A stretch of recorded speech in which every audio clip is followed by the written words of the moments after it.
Mike Mansuri here on the podcast. This has been a bit of a moment in the making because we were supposed to podcast a while ago, but now what a better time than right now to have you here on the sessions, because life is life and out here. We're out here doing it.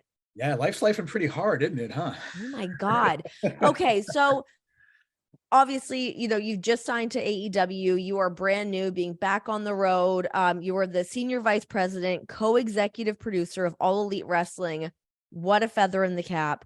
We're going to get into all of the AEW details, but for people that maybe are less familiar with who you are, they've heard the name Mike Mansuri. Who is he? What does he do? Why is getting Mike Mansuri such an epic signing for AEW? And that's what this podcast is going to be about, everybody, is who Mike Mansuri is. Not only is he one of my nearest and dearest pals, but we met, of course, on the road with with WWE for the last almost 10 years. Geez, for me. Yeah. That's you were in it to win it. Yeah. We go back even further than that. I still remember meeting you for the very first time while you were doing your on cameras for the international programming at WWE. And I remember I was going in to shoot an episode of WWE in Espanol with my guys Carlos Cabrera and Marcelo Rodriguez. Good guys. And in the studio, just wrapping up her sesh with the crew over there, is just this the ingenue from Toronto, right? that long blonde hair, young Renee Paquette. And little did I know that one of my most favorite, most cherished personal and professional relationships would have kicked off on that day, and all the stuff that we would have done individually. Oh my God. Together, right? Like, holy it's so crazy. Yeah. Oh my God. Let it fly. Okay. Yeah. Let it fly. It is really crazy. I mean, for me, and I, same for you, is like for the big chunk of our professional careers were spent together. We've done so many shows together, whether it's doing kickoff panels for WWE, doing WrestleManias, you are like the brains behind doing Talking Smack. We're going to get into all of that stuff. But yeah, man, our careers have just been like really interwoven together. So I obviously could not be more thrilled that you are at AEW now. Hell motherfucking yes. Okay, let's take things back to the beginning, because that's where I like to start. I like to in chronological order. But you worked at MTV for a chunk of time. That was your first foray into the television business, was MTV, correct? My first dance into the game, right? So, a lot of people even going further beyond that would always ask, like, oh, so, what did you study in school, or what did you do to kind of find yourself in this line of work? And, this is why I like Mike Mansuri. He produces me even on this show.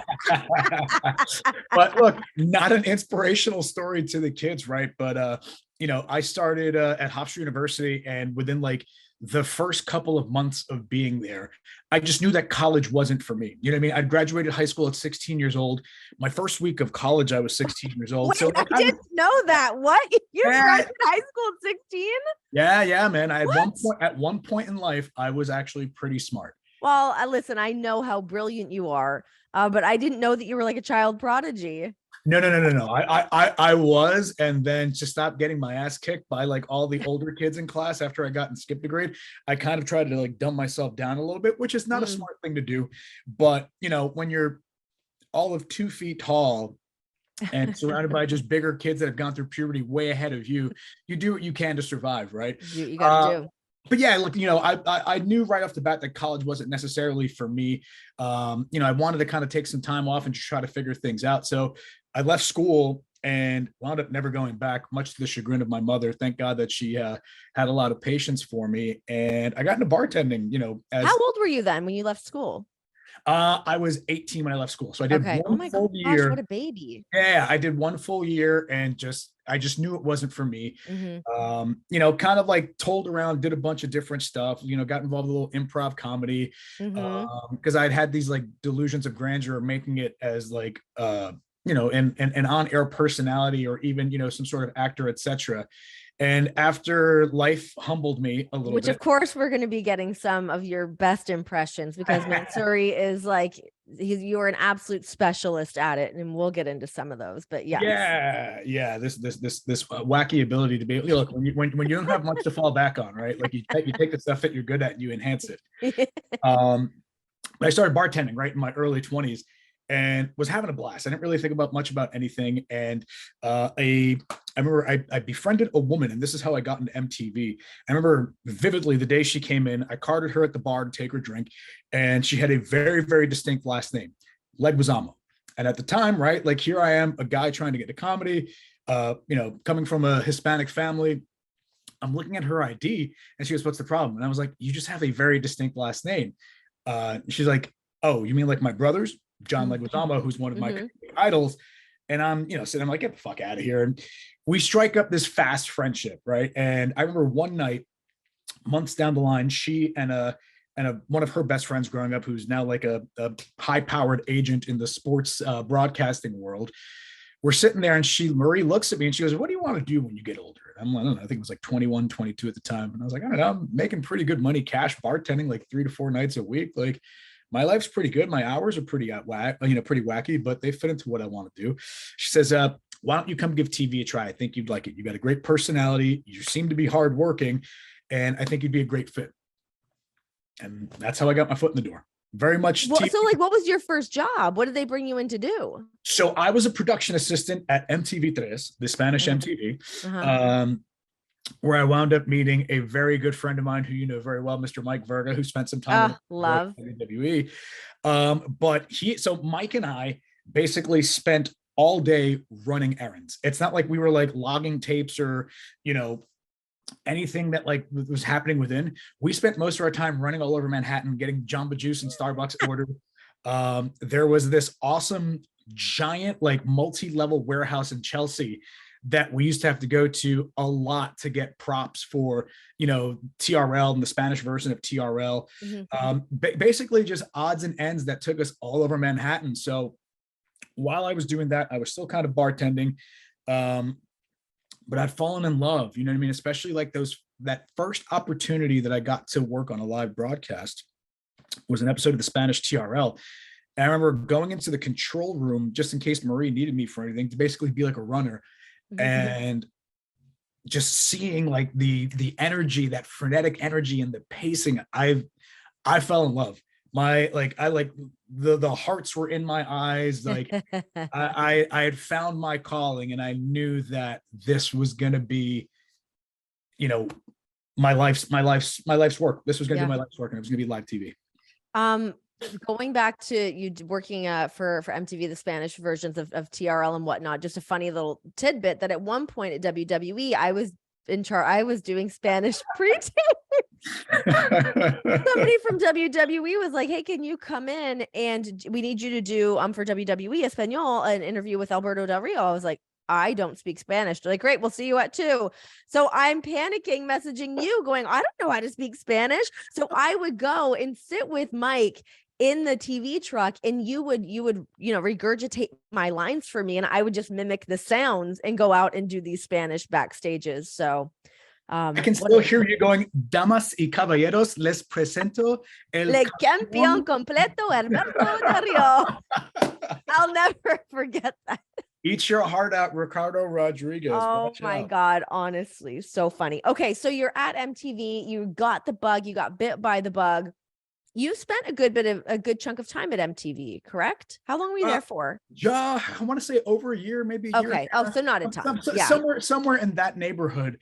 So I was still bartending, and I remember this was around Thanksgiving time, right? And like when you're, fresh out of college and stuff, everyone comes back home for the holidays, and everyone gathers at their local watering hole or whatever. And oh yeah, I'd run into a girl that I'd known since we were in junior high school, and doing the usual catch up, what have you been up to, where's life taking you, et cetera, et cetera. And I'd mentioned to her that I was working at MTV. And she said, like, "Hey, when we were kids, I remember you loved wrestling. My boyfriend works at WWE. He works in their home video department. And apparently they're always looking for people. Do you want me to connect you guys? Maybe you pass them off your resume. You never know what happens, but they're always looking for new people to get involved." And I was like, "Yeah, sure." And I didn't really think anything about it. Didn't think anything would come of the opportunity. So sent an email over to her boyfriend, a phenomenal dude who's still with WWE, no longer her boyfriend, but they've all found happiness in life. His name's Pete McKinney, and connected with Pete, sent him over my stuff. And I want to say sometime after the holidays, so once we crossed off into the new year, the interview process began with WWE. Okay, so what was your interview process like? Mine was a shit show. I had to go in and do literally every version of potentially being an on-air personality with WWE. Whether it's, hosting like a pre-show or an after show, doing commentary for the first time, doing interviews, all that stuff. What was your interview process like? My interview process was far more tame, thank God. I wasn't, trying to sell you on a broomstick or Oh my God. anything else of that. It started off with just a recruiter from HR. And I think once I kind of passed that preliminary test, they brought me in to meet with a few of the senior folks on the team. The one person who I met with that was probably the most challenging part of the interview process was who would eventually go on to be my manager, and you know her well, is Kasama. So I go in to meet with Kasama. I'm 20, I want to say it was about 23 or 24 at the time. And I was like, oh man, this is like a pretty big deal. And they told me that she ran the road crew. Just to double back real quick. So initially they had submitted my resume in to be a writer's assistant. Okay. And when I spoke with the recruiter, he said, hey, so the writer's assistant, there's a pretty bulky amount of applicants for that role. If you're interested, I have a position open for production assistant on our travel team, our travel production team. He's like, would you ever be interested in that? And at that point, I'd only ever done, 2 flights in my entire life, going to Chicago from New York and then back. So, I was like, yeah, absolutely. To get to see the world, work on the shows, like, again, back to live TV, back what I fell in love with. Mm-hmm. So was all about it. Met Kasama, who at the time was running the road crew, right, as we were known. And it was the most nerve-wracking interview I had ever had in my entire life. I would like to see you nervous. I've never seen you nervous a day in my life. It's hysterical. Well, Kasama brought it out of me because her interview style was hysterical, because if you know her, she's got this great personality, but when she wants to be, she can be intense. Yeah. And I don't know if she was just trying to test my mettle, see if I could hang, because Mm-hmm. it is a very demanding job, right? So Yeah. 52 weeks a year, working on live TV, pressure like you've never seen, and in front of the biggest people possible, right? Mm-hmm. Like, who takes an entry-level job where they're working with the CEO, the head of TV, etc. So, I'm literally, it felt like those old style, like, police interrogations where the light like shining in your face. And I remember at one point she asked me, I have a tendency, if I get nervous, I speak very fast. Me too. And I think she caught onto it.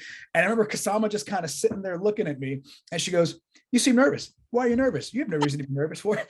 And just continuing to grill me. And I was like, oh shit, this is just going so terribly backwards. No.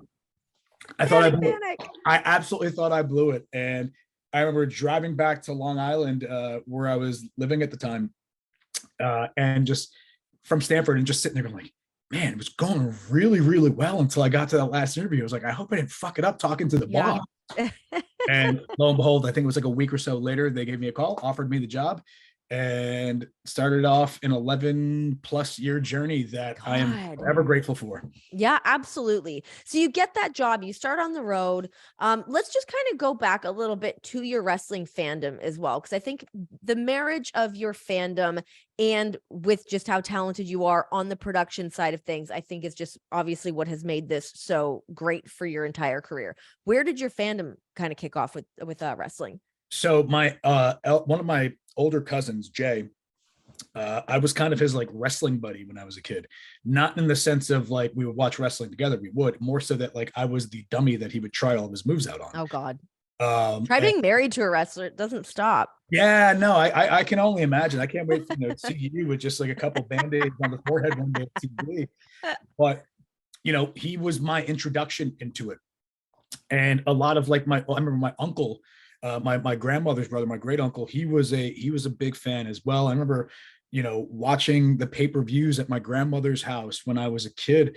So it was something that my family kind of, instilled in me from a very early age, and it just never went away. I mean, as I got older, I kind of fell off from watching it for a while. And then just before I started at WWE, I dove back in to familiarize myself with it. But I mean, I would say it was my love for the business was fanatical at a young age. Mhm. I fell in love with the characters. I fell in love with the pageantry, right? I fell in love with the moments that were created because, Mhm. even now, a big part of my philosophy and how I approach everything and what I do is more so that our fans, people in general, they remember the moments are what stick with them, the emotions are what stick with them forever. Yeah. You know Yeah. what I mean? Like a prime example, great Corey Graves, who's a very dear friend of both of ours. He and I used to always joke with people, and we would challenge people. If you go back and watch the retirement match from WrestleMania 7, Randy Savage versus the Ultimate Warrior, look, they had a phenomenal match. They told an incredible story, which, again, something very, very big to me, a story. But the end of it is this amazing reunion between the Macho Man and Elizabeth, a story that had been brewing over the course of, look, from the moment that she first walked into the WWF at the time with Randy, that culminates in this moment where he finally sees her as his equal and the love of his life. And after she saves him from, even talking about it now, I'm getting like goosebumps. But she comes to his aid after this horrible human being, just beats his ass after he's forced into retirement. They come together, they share this amazing embrace. And man, if you can't get through that without crying, you're not a human. even just a soft tear, you're not a human being. That manipulation of emotions when storytelling is done correctly, my God, the feeling of it. It's so special. And you have been able to be a part of so many great moments and helping people get to a certain place and creating some of that pageantry. For you to rise the ranks within WWE to get to the position that you were in, how long did it take you to really start to get some traction behind you to start getting promoted and whatnot? So I started off as a PA, right? And, I fell head over heels for the job. And was working really hard. Like the job was very, very demanding. But like, I'll speak honestly, right? Like there were times where I was my own worst enemy through my ascension. And there was a while where it actually, How so? well, so you're 24, 25 years old, you're living this rock star life in and out of hotels, on tour buses, etc. You kind of buy into the hype, right? Like it's pretty hard not to. And when you're successful at it and you're starting to get noticed by the right people, you develop a bit of a chip on your shoulder. And, there was a while where, it could be subjective, but I know that I was on the wrong side of it. People can mistake confidence for cockiness. Mm-hmm. And I think a lot of the times that got in my way to the point where, like, even if there were underperforming members on our team and stuff, like, we all kind of policed ourselves, but I always took it upon myself to kind of be like the standard bearer. And it was my, much to my detriment, right? Like I just, just a lot of like dumb young kid moves where the intentions were right. It's just the manner of execution wasn't. So that actually delayed my development a little bit at the beginning of my career. But once everything started to click, because even through attitude problems, if you want to call them that, right? Like the work, the drive was always there. Sure. And it's a really delicate balance too. And it's like, you're right, because you start to get momentum behind yourself. You are already confident. And then it starts to air to like, maybe just going beyond that you're like, fuck, how do I reel that back in to find that perfect harmony of having the confidence with the ability to now be able to go out and execute. It's hard to do. Yeah. And it comes with maturity, right? I mean, it's a maturity you have to find within yourself in order to do, because again, it is so unbelievably easy to get lost into that lifestyle because oh my God, it's such a bubble. Yeah. You know what I mean? And look, I grew up from very, like, I come from very humble beginnings, right? Like we weren't like poor, but we weren't like well-to-do. So to be in a situation now where you're flying every week, so you start achieving status, and you're getting first class upgrades, and you're staying in these amazing hotels, and you're rubbing elbows with all these people, right? And if you don't watch yourself, you know what I mean? Like, and that's the funny part for me, right? You're so worried about policing the team and making sure everyone's operating within the parameters, but you're not policing yourself. And it takes a lot of self-awareness and maturity that I didn't have at the time to do something like that. But when it finally clicked and I sort of shifted gears, and then having this drive to where I wanted to be, because I knew where I wanted to be the moment I stepped foot in my first control room, the moment that I stepped foot into the WWE production truck for the first time, right? Like I wanted to be the man. And I knew that in order to get there, I was gonna have to bust my ass and work harder than I'd ever done or imagined in my entire life. So that, of course, leads me to my next question. To be that man and working under Kevin Dunn for such a long time, what was your relationship like with him? What's it like being in that production truck, kind of getting that experience and seeing the way that those shows are run? God, there's a million questions I could ask you about that, but I guess first and foremost, just your relationship with Kevin and working under him for such a long time. Yeah. So Kevin was one of those people right at the top of WWE that had taken notice of me at a very young age. You know what I mean? Right. And I remember even, Kasama would tell me and like other elder statesmen on the road, right? Like crew guys that have been out on the road 15, 20 years, you know what that WWE family is like. Mm-hmm. Hey kid, he doesn't pay attention to PAs that much. So you're doing something right. Yeah. And that relationship only just grew. And, he was pretty aware of what I wanted to do, the drive that I had, and was always making sure that I could walk in a certain instance before I ran. Mm-hmm. You know what I mean? Like Kevin will check you. That's for damn sure. Yeah, 100%. I've been checked by him many a time. We all have, right? But that's sort of that, that humility that needs to kind of be instilled in you, whether, however it may come. Kevin and I had a great relationship, and it even extended beyond work to a personal relationship.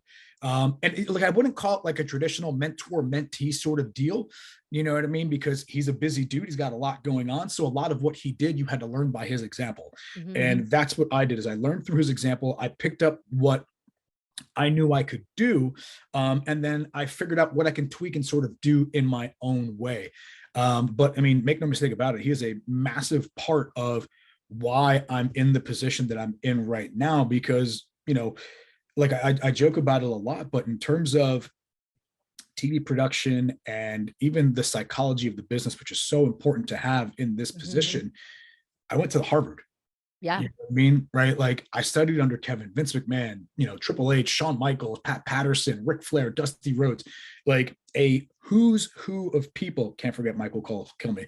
I always give Michael Cole his flowers. We love you, Cole. He's the absolute best, man. Yeah, but he is. To have been fortunate enough at that point in my career to have such unbelievably talented, just legends in the game, both in front and behind the camera, to help in developing me and bringing my career and me and my life to where, it got me to at that point. Like, yeah, no, absolutely. You're right. It really is that, I always called it like entertainment boot camp. You really go through the motions of absolutely everything to be able to make the most of any situation. I mean, shit, you and I have gone on the air together with no script, no show, because things are changing last minute. And those ended up being some of our best shows because we were both, both of us at a certain point in our career being able to trust ourselves, trust each other, and then go out and do our jobs and execute to the best of our abilities. Yeah, I feel like that's such a great example of just like the chaos that can be thrown at you. It was a SummerSlam. It was like me, you, I think JBL was on the desk. I believe Rick was maybe out there with us, Ric Flair. And yeah, we were just like, we were throwing together that show. We had no idea what we were doing. But you make the most of those situations. It's the best way to learn. Yeah. I mean, the trust and the preparation comes from the training. You know what I mean? Yeah. And we were put in that position and we excelled because of how we were prepared and the fact that we were prepared. You know what I mean?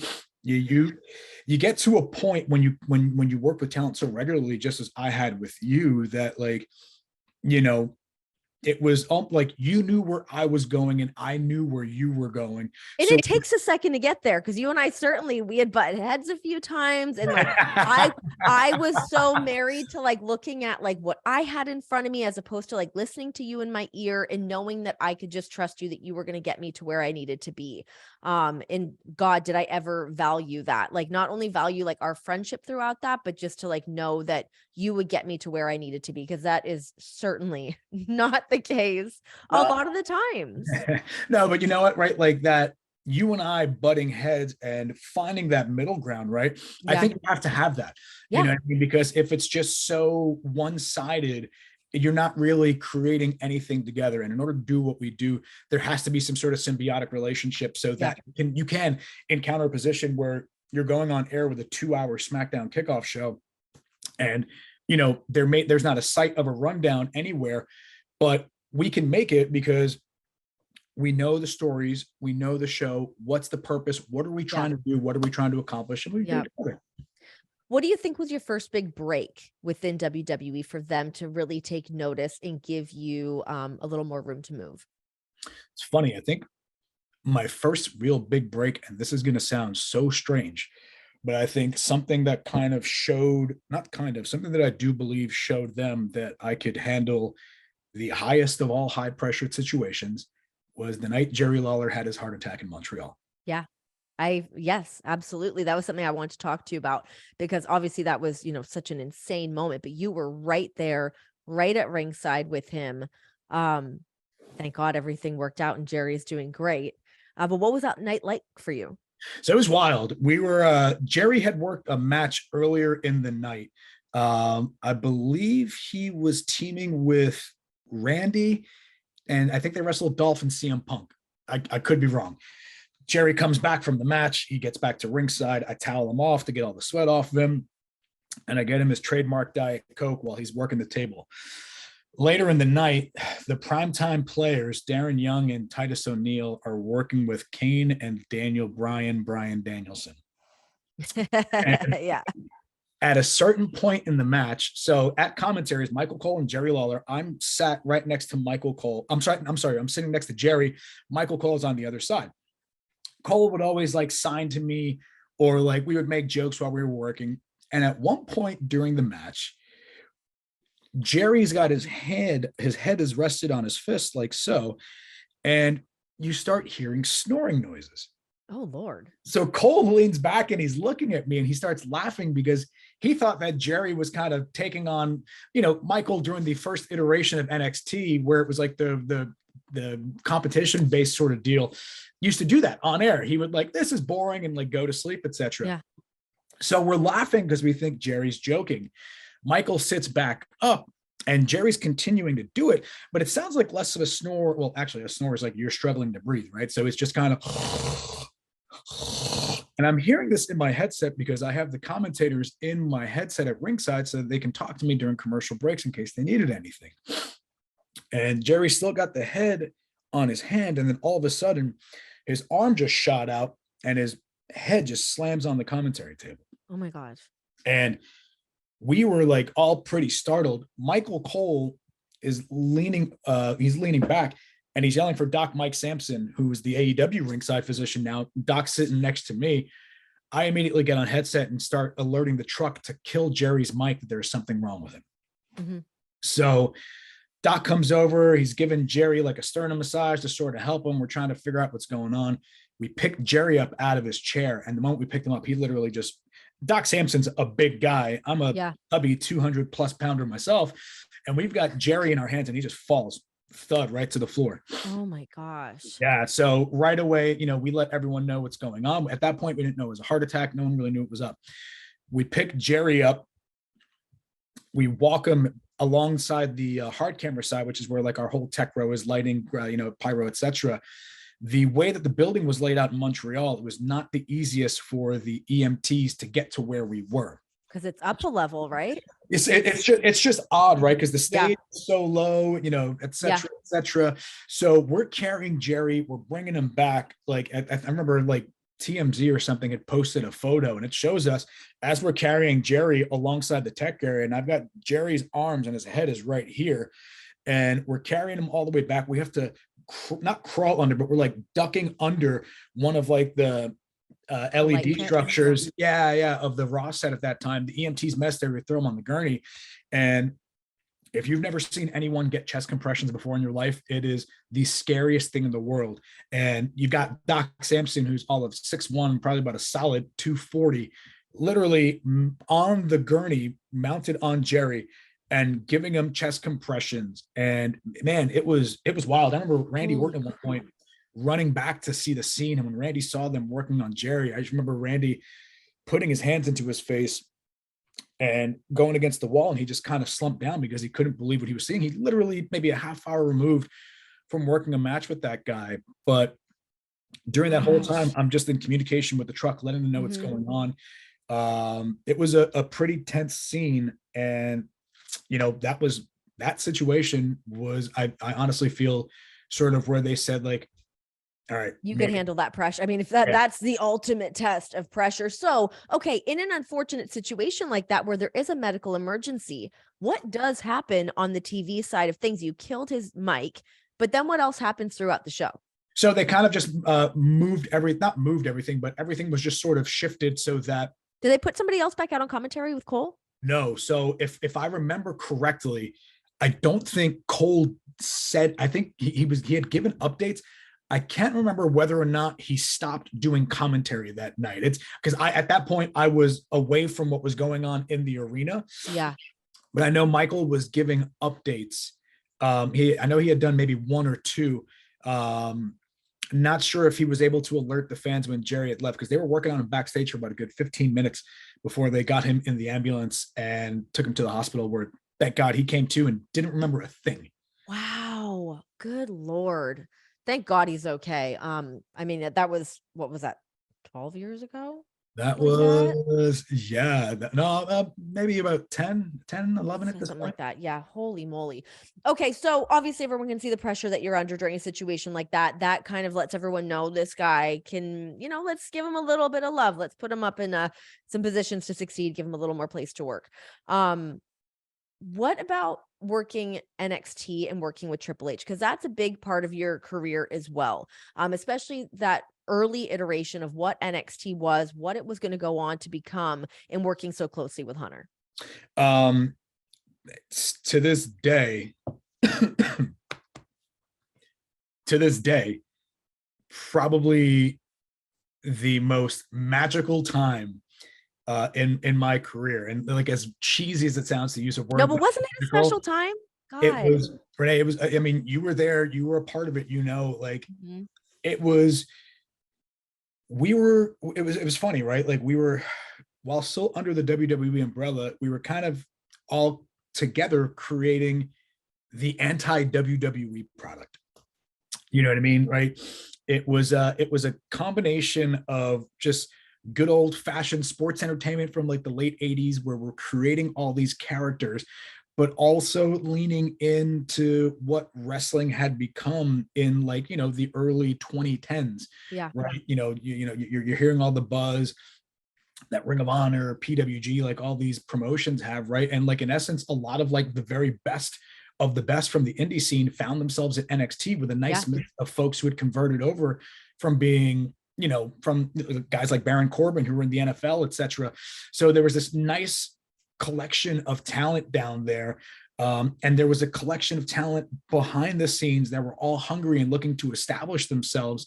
And I don't know that anything in my career is going to replicate what those first few years of NXT were like, because it really was just an unbelievably special moment. And there's just, it felt like a movement. You know what I mean? Yeah. Yeah.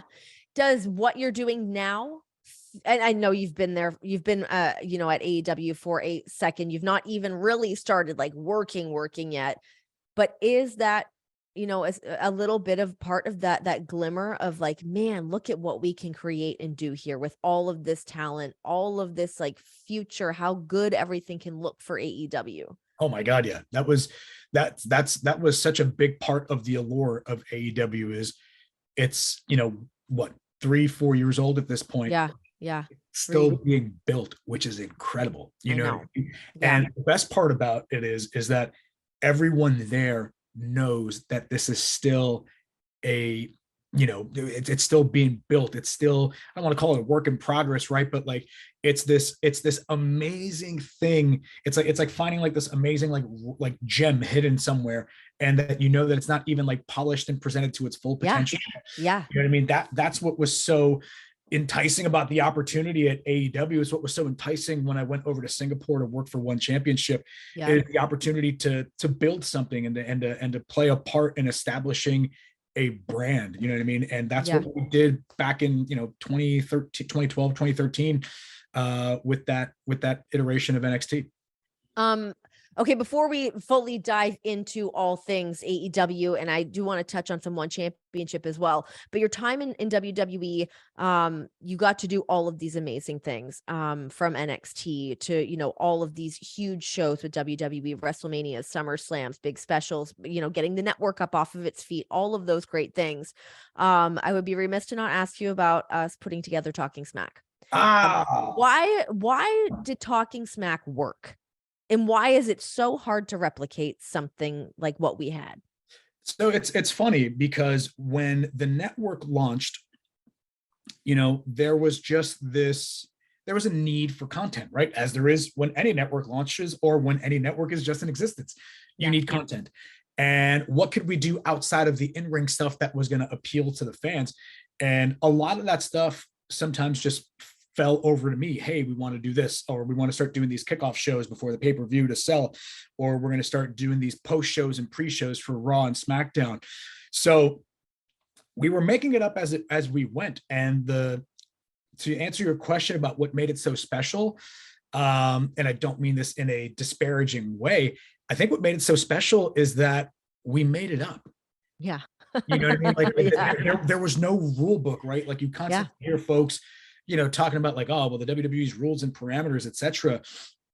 That wasn't anything that was on Raw or SmackDown, or excuse me, Talking Smack and Raw Talk. But specifically Talking Smack, because I think what made Talking Smack so special, that show wouldn't have been what it was if it weren't for you and Brian. You and Brian made that show what it was. And again, right, it's just kind of like the devil's in the details there, right? Like you got, Brian is in the midst of this tumultuous part of his life where wrestling was taken from him, and he's still involved in the business somehow, but it's not where he wants to be, right? But he's making the best of it. But also, right, to like we know Brian was also kind of taking the piss out of things while he was doing Talking Smack, and not in a way that he wasn't trying, not that he wasn't trying to like bury anybody or not get anybody over, right? But like he was having fun, and you were finally in a position to where you could work as a host and a presenter without any sort of limitations, right? Like you got to be Renee. You got to have an opinion. You got to, do your part in storytelling. And for me, it was if I can just put it back on you a little bit here too, because as much as yes, you can see Brian and I hosting the show and you could see our chemistry, and it was giving new talent a really great place to come and figure out their characters, figure out promos, working all that stuff out. But this was also an opportunity for you to get to work without all of those parameters that we were used to as well. This was a big creation of yours. Yeah. And I think what helped me in that position was that creatively, I knew where we were. You know what I mean? And I think regardless of whether we had parameters or no parameters, it had been instilled in me to do what was always best for WWE, to do what was best for the business. And for me as a producer, one of the main functions that I hold paramount in all my work is to make sure that my talent looks the absolute best that it possibly can look. And I don't mean that just from aesthetics. I mean that from presentation to what they're saying and how they're going, etc. It's a multifaceted approach, and we got to do some pretty cool things, and we created moments, right? Yeah. Oh God. Yeah. It's funny, you always hear people talk about the Miz and Brian's interaction, the one episode where Brian got hot and walked off. What people forget was the setup that we had done. I think it was a week or two prior, and I know you remember it.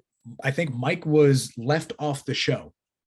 Intercontinental title, right? Yes. He was champion at the time. Yeah. Yeah, he was left off the show, and he is cutting this impassioned promo to the camera.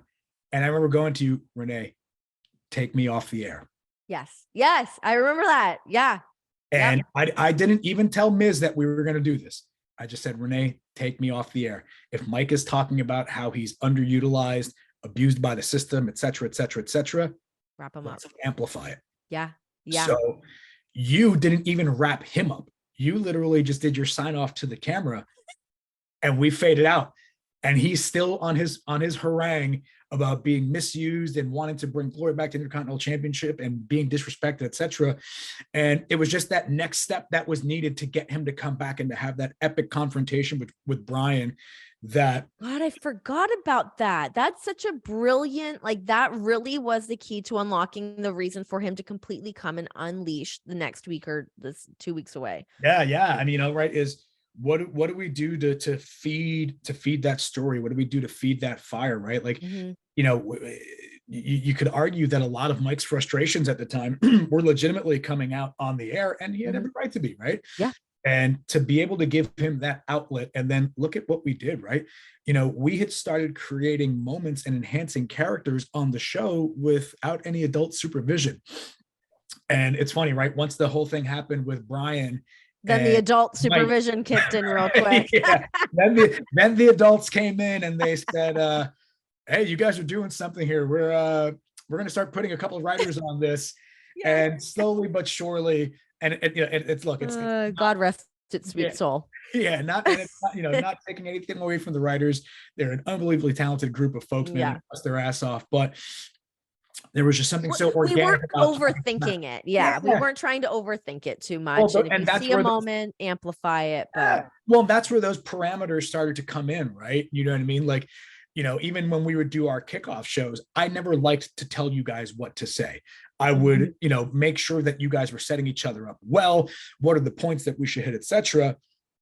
But then at a certain point with those kickoff shows, they started to get writers on, and they would come on headset and be like, hey, Mike, just so you know, Renee has a line to hit here. And that's where, I know I'm not the easiest person to work with, but, I've had no problem a time or two telling a writer to fuck off when they were trying to get involved in what we were doing. Fuckity, fuck off.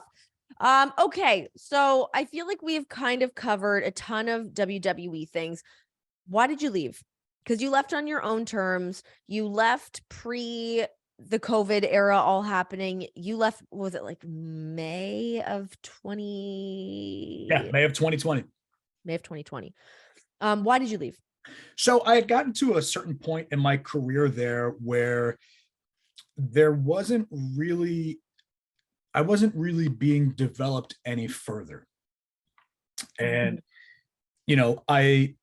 I was doing, my schedule was pretty wild at the time. Those last 6 months before I left WWE, I would do Raw on Mondays. Tuesday, I would fly from wherever we were in the world to LA to go do backstage. Yep. You and our sweet boy, Brad Weimer, shout out Brad. Take a red eye from LA on Tuesday nights to Orlando, sleep on the plane, go do NXT, which at that point had gone live on USA. Work office hours on Thursday. Like I would fly back to New York with Triple H on Wednesday night, get home at about like 2:30. Thursday was doing office hours and kind of prepping for everything to come after. Friday we would do SmackDown.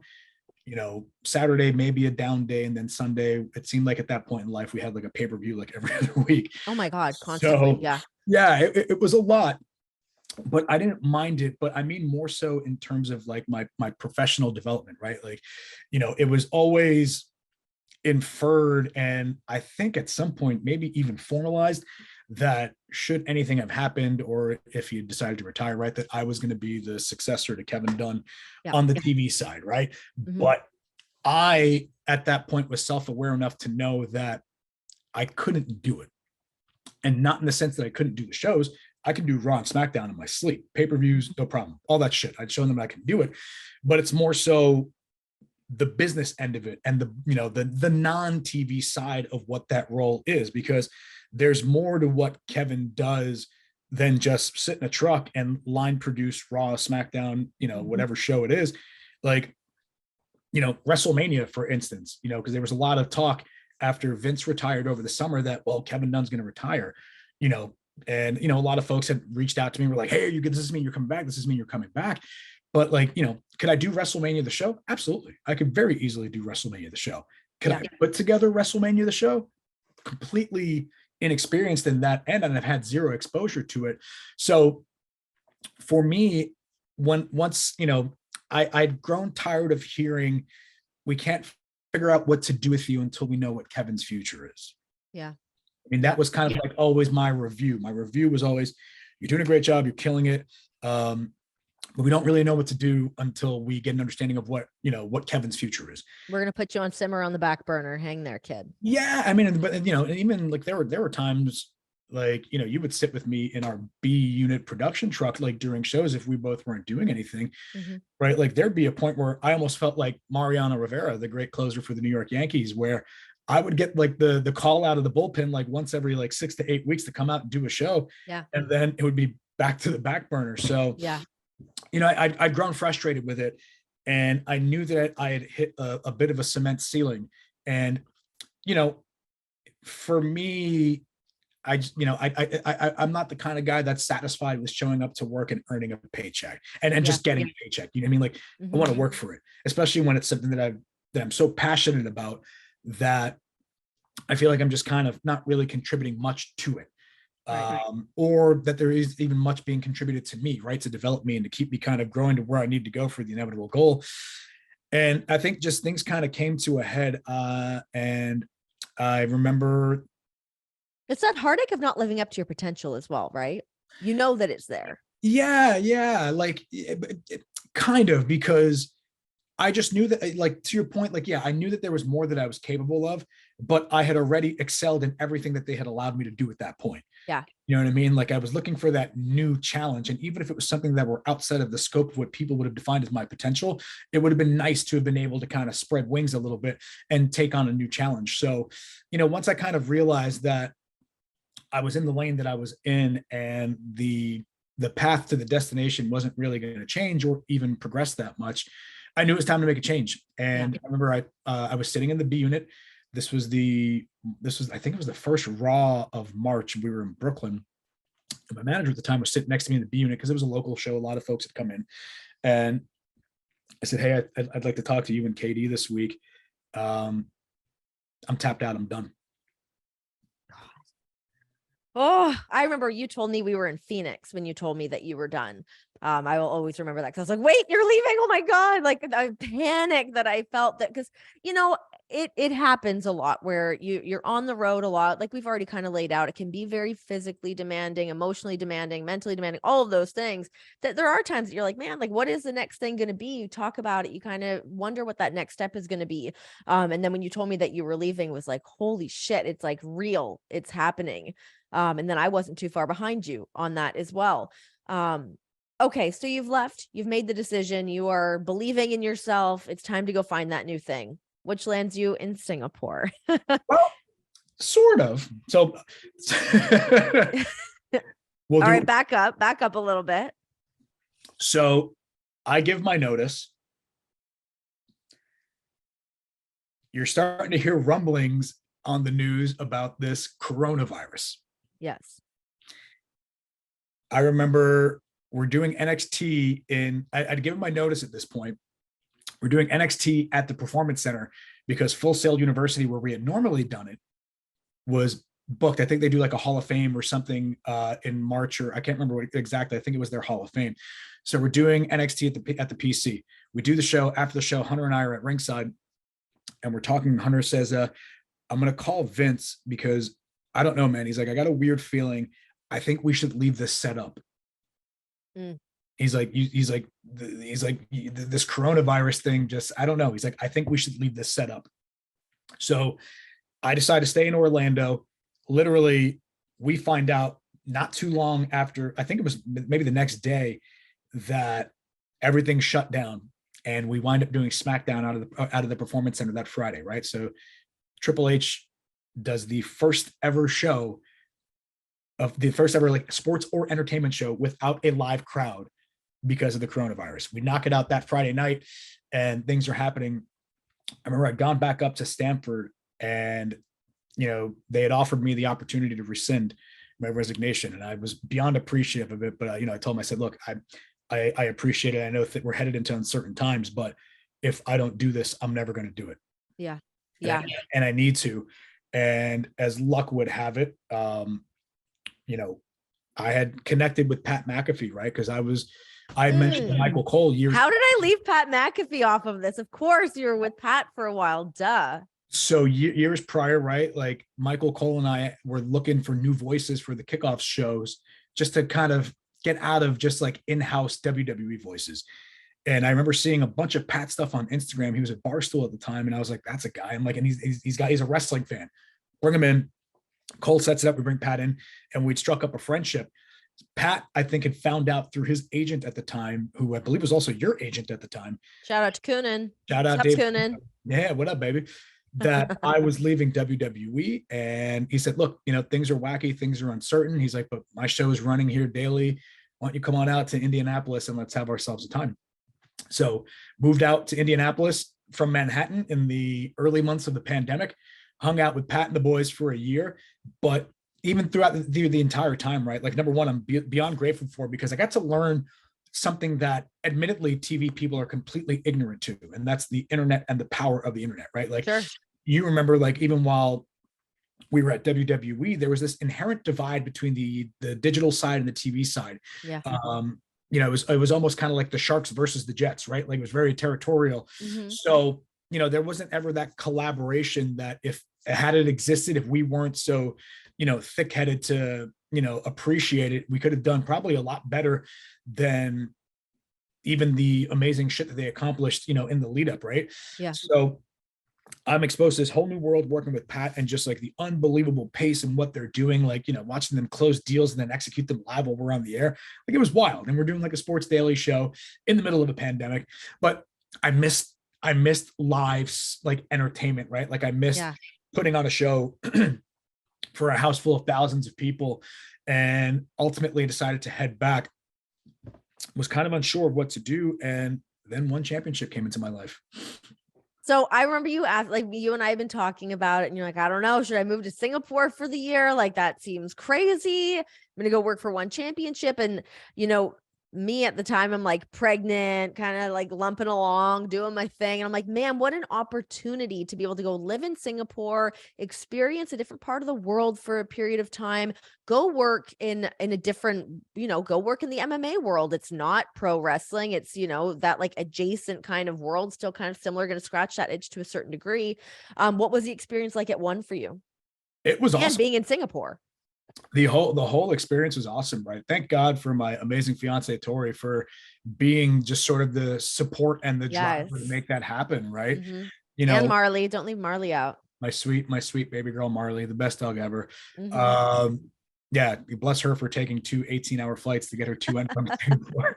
I can't believe she didn't shit on the plane. Blue would have shit on the plane 100%. He is a pro, Renee. Miss Marley is a pro, but the opportunity had presented itself to join one. And a lot of people don't know, this obviously, but at the time I had started having talks with people at AEW. Yeah. But it wasn't the right time for either of us. I don't know that I was ready to get into wrestling, and they had a pretty solid crew. Keith Mitchell was still in the game. I don't think they knew that Keith was going to wind up retiring a couple months later, but a lot of folks on the AEW side that we had known from WWE had, spoken to Tony a lot and had, talked to me about coming down and just checking things out and just saying hello. But ultimately, one was the new home. And I remember when they were during the recruiting process, they were like, well, we would need you in Singapore. Would you consider moving to Singapore for this role? And I remember telling the CEO, Chatri, I was like, Chatri, I don't think that living in Singapore is even in the top million things that I want to do before I die list. And I remember my fiance and I were driving one day, and we were kind of doing like the pros and cons of it all. And she looked at me and she said, look, we're not married. We don't have any kids yet. This is the time for us to take an adventure. Let's do it. Yes. And yes. Serendipity, or whatever you want to call it, guy who was recruiting me to one gave me a call and said, hey man, just wanted to check in. And I was like, oh, that's a sign. I was like, we're in, buddy. So we move out to Singapore. One of the most amazing experiences that I will be forever grateful for till they put me in the ground. It was unbelievable. Just the immersion of culture, and watching it just kind of come back to life as Singapore made its way through the pandemic. And to experience this whole new medium of operation, right? Like, while it was still live TV, my God, that I've always been an MMA fan, but to be able to dive in further into it was just unbelievable, right? And there's still that element of pro wrestling, right? And it's not necessarily pro wrestling, but like the pageantry of some things. But it's storytelling, right? It's antagonist and protagonist, the person explaining their why, etc. Like, it was an opportunity to tell stories, to manipulate emotions, just now having a different avenue in which to do it. And, I sunk my teeth into it, had an amazing team out there to work with, a group of men and women that I miss very, very dearly. But I know that they're continuing what we all started to build together. And we had a blast. We had an absolute blast, was there I produced probably the longest show I think I've ever produced in my life, but to celebrate the 10th anniversary of the company, we put a show on back in March called 1X. You came and did some, we're doing some promotional work with us for that. Yeah.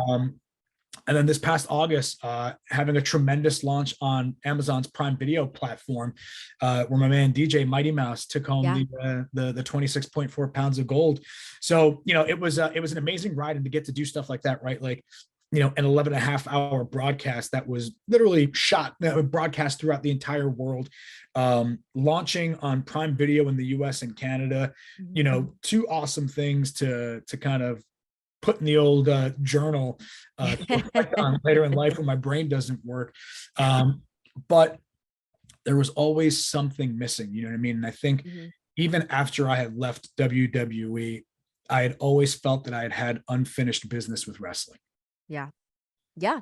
So now here we are. Okay. So normally at this point in the interview, I'm getting ready to wrap it up, but we still have plenty of things to talk about. So yes, now you are back in the world of professional wrestling. You just got back to the United States, like just before Thanksgiving. You're getting reacclimated to everything. You're doing all of the regular things of just like getting your life back together. You've signed to All Elite Wrestling. You are now the senior vice president, co-executive producer of AEW. What all went into this decision and for you to get back into the world of pro wrestling? So yeah, like I said, right, unfinished business. There was definitely unfinished business, and I don't know that I left wrestling feeling fulfilled. I think when I left the WWE, I was burnt out at that point and I was frustrated. Takes a while to kind of get that energy back a little bit. Did you feel that? I felt that it took me a little bit to shake that off, longer than I thought it was going to. 100%, right? Even after I left WWE, I left, jumped right into Pat, to Pat's show, but we were also in the middle of a global pandemic, right? And you didn't really have time to process that I just left a place that I had literally spent a third of my actual life working in. Yeah. You know what I mean? Like where I grew up as a man, and I hadn't had time to process that. You know what I mean? And nor were like the situations that were going on in life in a place for me to process that. So I was able to actually process that and all that it meant while I was in Singapore. And it started to dawn on me that hey, there's still a lot more that I've yet to accomplish. You know what I mean? And, around the summer, I had started talks again with AEW. A few folks had reached out. Shout out to Mega, by the way, who I think is, girl. Yeah, that woman is a wizard. You know what I mean? But she's got that thing that Hermione had in Harry Potter that allowed her to be at 27 places at the same time. But Mega and Tony were pretty inviting right from Jump Street, just saying hey, we have an opportunity here. We feel that the company is at the threshold of sort of that next level and the next iteration of what AEW is in establishing our identity and everything else in between. And, they're gauging their interest into seeing they want to gauge my interest in seeing if I'd be interested in coming along for the ride. So it was a pretty long process, right? And at that point, I said, look, I'm certainly interested for sure, but we were getting ready to launch one on Prime Video. So, I wanted to give that the focus that it deserved, but it had occupied a lot of my thoughts. And we got to the point ultimately as conversations progressed. I mean, up until we were literally packing up our bags to head back to the US, we were still kind of going back and forth on what this role would be, what I would do, etc. But we came to an accord, and here I am. You sure did. So, as of this recording, you have been out to one TV taping as an employee now of AEW. What do you want to do when you're there and you see things? I know that you'd obviously been watching the shows even while you were in Singapore. You were keeping tabs on absolutely everything. What do you want to come in and do? I want to contribute. I want to help to build something special, because that's what AEW is, and that's what AEW has been since its inception. It's a special place. Yeah. And the energy and the vibe is pretty infectious. You know what I mean? Like, even from, I was back at Full Gear literally days after stepping off the plane from Singapore. Yeah. And I'm backstage with you, just seeing the energy and the excitement that the talent have about the product and the company, but also like the vibe and the atmosphere. Everyone has been unbelievably welcoming, which has been great. Even on my side of the fence, right? Like, I'm walking into a production team, Renee, where some of these folks have been together since WCW. I know. It's crazy.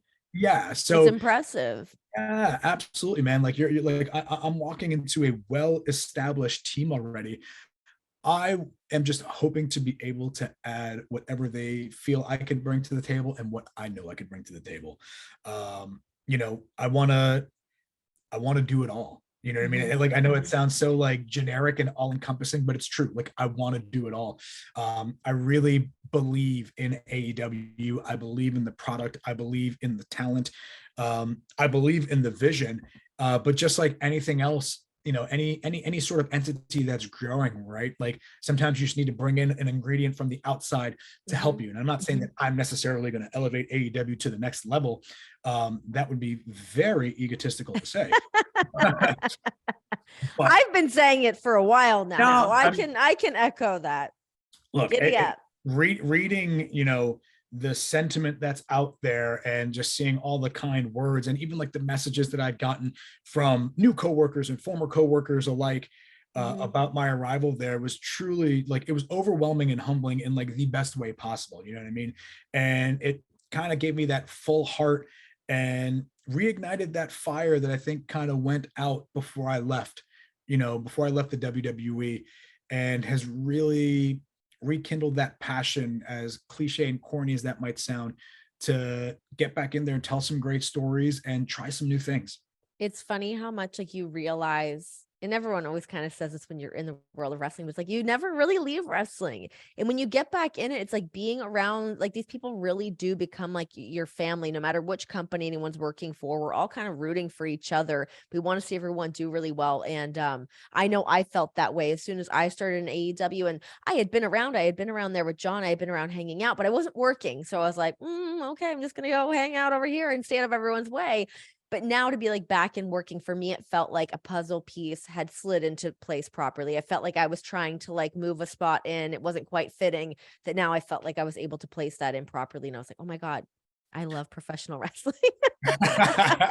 It's hey man, it's the truth. And I think also, not because this is your show, this now presents me with the opportunity to work with you again.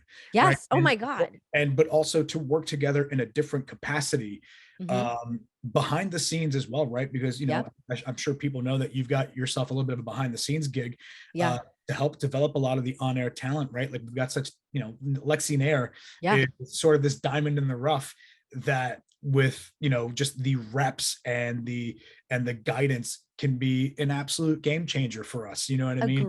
Agreed. It's funny. I feel like I'm big into Lexi Nair. I'm a big fan. I think she's great. I think she has such a great attitude. She looks like $1 million. I just think she's awesome. So I can't wait to be working more with her and anybody else. I mean, I love being able to use all the expertise that, for both of us, that we've been able to earn over the last decade or so, to be able to now take some of that and apply it somewhere else and be creative with it. It's not just copy and paste. It's being creative and being it's just being thoughtful about how we're moving forward with things. It's not just trying to replicate what we had done before. So going back to my loaded question about what you want to do in AEW, and you said you want to do everything. And I get that, because you're the guy that's in the truck, that's being able to call the show and direct the show and all those things. But you do so much more than that in terms of like, you're really great at helping people with their promos. You're really great at helping people with the pageantry side of things, of putting together really great entrances. Just all of that character work in those moments, like you were talking about. Who is there someone that really sticks out to you that you really want to work with, that you can see that there's that something special? There's obviously a ton of familiar faces for you in AEW, but some of the newer people that you've not gotten a chance to work with that you see something special in. I mean, how much time do we have left? You know what I mean? There's Yeah. there like the roster is just full of, you know, stars, right? Like stars waiting to truly just be let out, right? Like Jade Cargill is Yeah. someone that I remember seeing her for the first time. I messaged Mark Henry because Mark Henry, you know, basically was responsible for discovering Jade. I said, "Holy shit, this is a star." And Crazy. I don't Yeah. even think that we've scratched the surface on the presentation of Jade. Yep. You know, Ricky Starks, another unbelievably talented young man. Guy can talk, the guy can work. MJF goes without saying, you know, but not so much to enhance, but to actually be able to get the chance to work with someone as dedicated to the craft as MJF. Like, I'm very excited about that. It'll be great to work together again with like FTR. Honestly, there's just so many to name, and I don't want to offend anybody. I don't want to get any sort of No heat, brother. I've only been here for about a week, but honestly, Renee, like it's again, right? Like we were talking about NXT beforehand.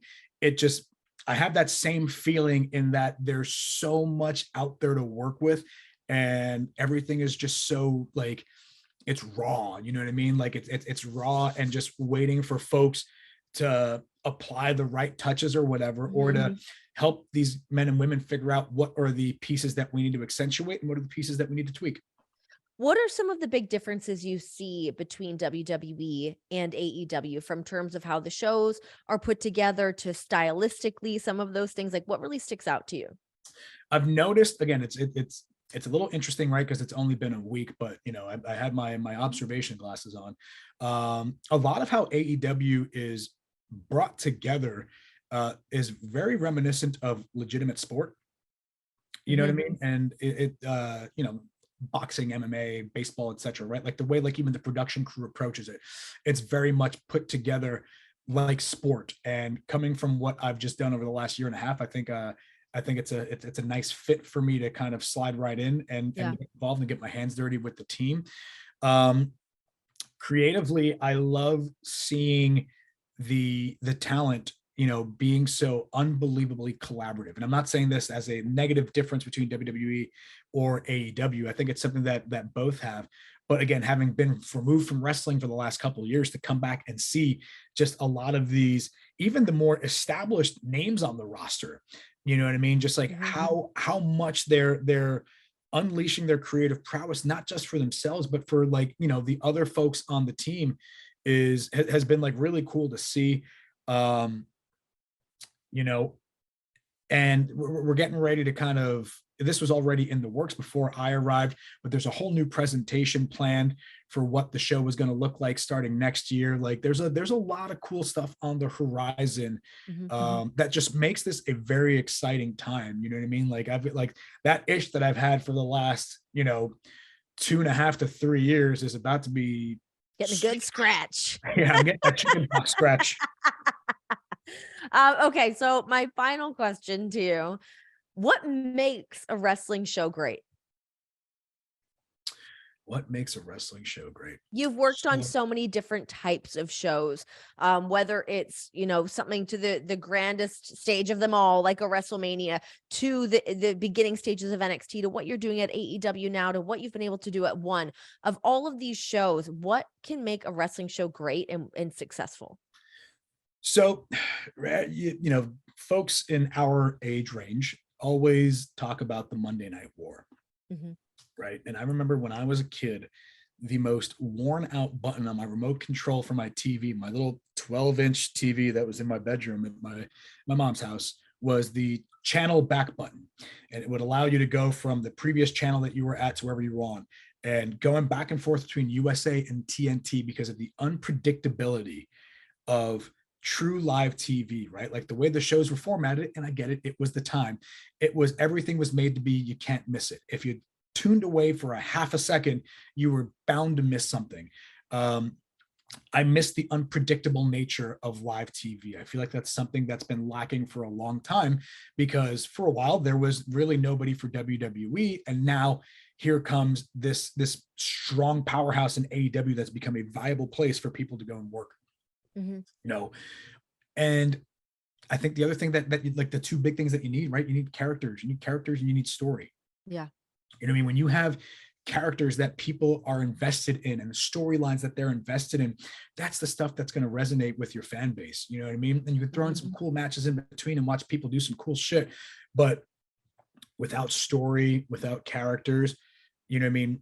What are we doing to separate how are we using those elements to distinguish a roster that is stacked with talented men and women from left to right? You know, what are you doing to propel them forward so that they resonate with not just the folks that are watching in the arena, but the folks that are watching at home, and inevitably, hopefully, attracting in a newer audience, right? And growing and developing that audience. So, you know, to be able to offer a new way to present that, or to tweak what we've been doing, and, you know, to just hopefully create moments that are going to stand out in fans' minds, so that that water cooler talk that everyone's always chasing, right, can come back to wrestling. Hey, did you see that cool shit that happened on AEW last night? I can't believe they, you know, X, Y, and Z did this. You know what I mean? Like, to be able to bring that back, to make wrestling the destination again, that's the goal. And I think that's the goal that everyone in that locker room at AEW has. It's the goal that everyone on all sides of that company has. It's just to make it the spot. Hell yeah. Well, Mikey, I'm so fucking excited that you are at AEW. I can't wait to see what you do. You've been there again for a second, and this is not an overnight a cup of coffee. It's not an overnight project for you. I mean, this is like roll up the sleeves, get down to work, and just start, you know, chipping away at some stuff, and figuring out exactly, you know, what your role is going to be, who you're going to be working alongside, all that stuff. I'm so excited that we get to work together again. I'm so happy to have you back in professional wrestling. You are the shit. We're very lucky to have you. Let's fucking go. Look at you. Stop that. It's great though. I'm so excited. I can't wait. I know that this has been like a little bit of a process, and now we're here, and I could not be more excited.